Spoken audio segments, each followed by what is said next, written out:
Jeshi la Israel limefanya mashambulizi ya anga katika uwanja wa ndege uliopo katika mji mkuu wa Yemen, Sanaa, kufuatia shambulizi la makombora mawili ya ballistic lililofanywa na Wahuthi kuelekea Israel siku moja kabla, ambapo makombora hayo yalidunguliwa na mifumo ya ulinzi ya Israel.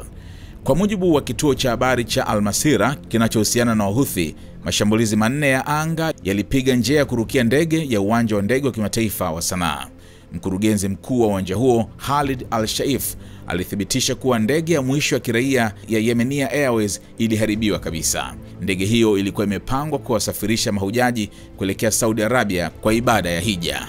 Waziri wa ulinzi wa Israel, Yoav Gallant, amesema mashambulizi hayo yalilenga miundombinu ya kigaidi inayotumiwa na Wahuthi, akionya kuwa yeyote atakayethubutu kushambulia Israel atakumbana na gharama kubwa.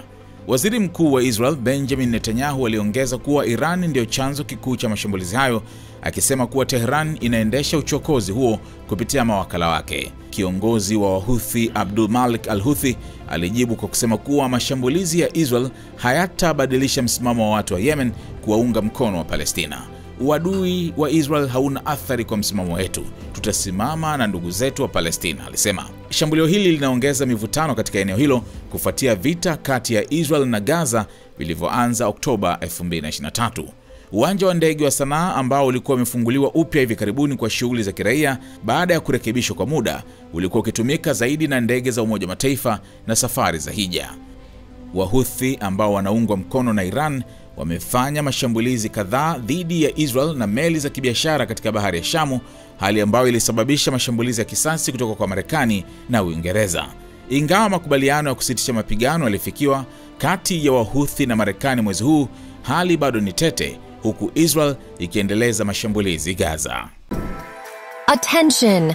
Your potential customers are watching this video. Don't miss out on the opportunity to reach them. Advertise your business alongside their favorite content and convert them into loyal customers.